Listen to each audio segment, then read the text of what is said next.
Lionel Messi has just been punished by Major League Soccer. Again. And this time, it happened after one of the most chaotic games Inter Miami has played all season. Messi has been fined by MLS for his confrontation with Philadelphia Union midfielder Quinn Sullivan during Wednesday night's 2-2 draw. But here's the part that makes this story much more interesting. This is not the first time Messi has been punished by MLS for putting his hands on an opponent's face, head, or neck. It happened before. And now, less than 2 years later, it has happened again. So what exactly happened between Messi and Quinn Sullivan? Why did MLS decide to fine Messi? And why did the league choose a fine instead of a suspension? Let's break it all down. And if you're new here, make sure you subscribe because we cover the biggest stories happening around MLS, Inter Miami, Messi, and the biggest stars in American soccer. Let's get into it. The incident happened on August 19th during Philadelphia Union's match against Inter Miami. The game itself was already intense. Inter Miami and Philadelphia played to a 2-2 draw, with Messi playing a major role for Miami. He scored one of Inter Miami's goals and also provided an assist. But toward the end of the match, everything started to get heated. In the 101st minute, with the ball away from the action, Messi approached Philadelphia midfielder Quinn Sullivan. There was a brief exchange between the two players. Sullivan appeared to make contact with Messi, and the Argentine superstar reacted. Messi then made contact with Sullivan around the back of his head and neck. Sullivan immediately turned toward Messi. The two players stood face to face before the situation was quickly broken up by the referee. Interestingly, Messi was not shown a card for the incident during the match. But that wasn't the end of the story. MLS reviewed the incident after the game. And on Friday, the league's disciplinary committee announced its decision.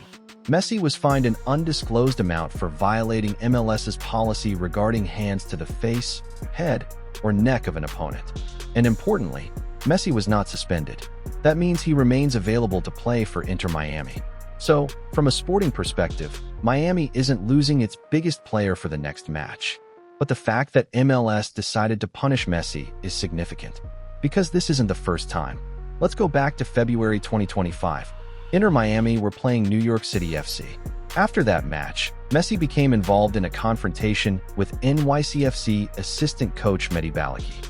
Messi approached Ballouchy and twice placed his hands on the back of the coach's neck. MLS reviewed the incident and fined Messi for violating the exact same policy.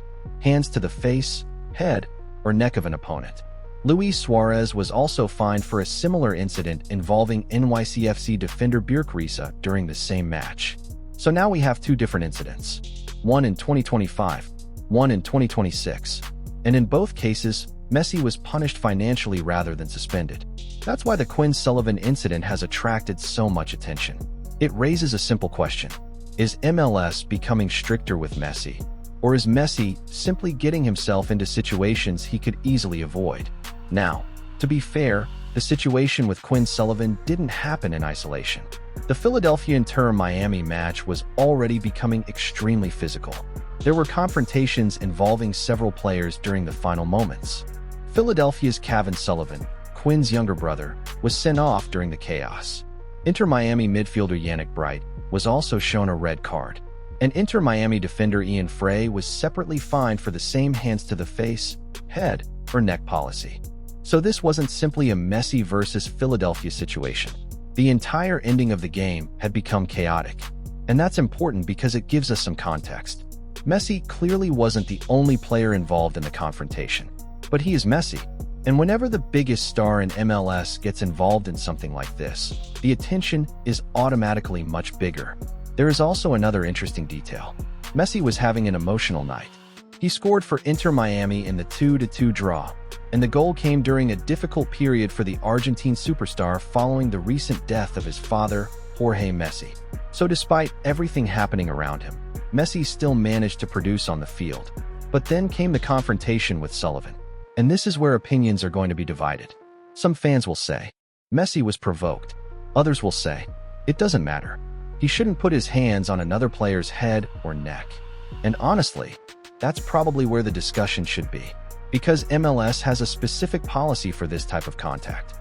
The league doesn't need to determine whether the gesture was extremely violent. If a player violates the rule, the disciplinary committee can punish him. And that's exactly what happened. But here's the biggest question. Was a fine enough? Personally, I think that's going to be one of the most interesting debates among MLS fans. On one hand, the incident wasn't some massive fight. There was no serious injury. The referee separated the players almost immediately, and Messi was not sent off during the game. On the other hand, this is now the second time Messi has been sanctioned under the same policy. So some people will argue that a repeat offense should lead to a stronger punishment. MLS clearly didn't see it that way this time. The league decided that a financial penalty was enough, and Messi will be able to continue playing. But there's something else we should remember. Messi is not just another MLS player. He is arguably the most important player in the history of the league from a global marketing perspective. His arrival changed the attention around MLS. Millions of people around the world now follow Inter Miami because of him. So whenever Messi gets involved in controversy, the story becomes much bigger than a normal disciplinary decision. And that creates an interesting situation for MLS.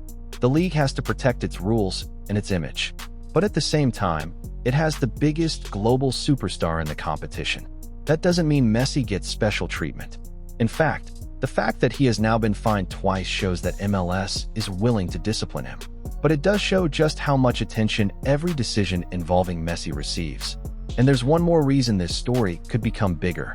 Inter Miami are still fighting for major objectives this season. Messi remains central to everything they do. So the good news for Miami is simple. Messi isn't suspended. He can play, he can score, he can assist. And Inter Miami don't have to deal with losing their biggest weapon because of this incident. But Messi also needs to be careful. Because if another situation like this happens again, the conversation could become very different. A third incident could put much more pressure on MLS to impose a stronger punishment. And that is something Inter Miami absolutely don't want heading into the most important part of the season. So what do you think? Did MLS make the right decision by fining Messi but not suspending him? Was Messi simply reacting to Quinn Sullivan? Or should the league have punished him more severely because this is the second time he's violated the same policy? Let me know your opinion in the comments. And if you enjoyed this update, hit the like button, subscribe to the channel, and turn on notifications because we're going to keep bringing you the biggest MLS stories as they happen. Messi has been fined. He's not suspended.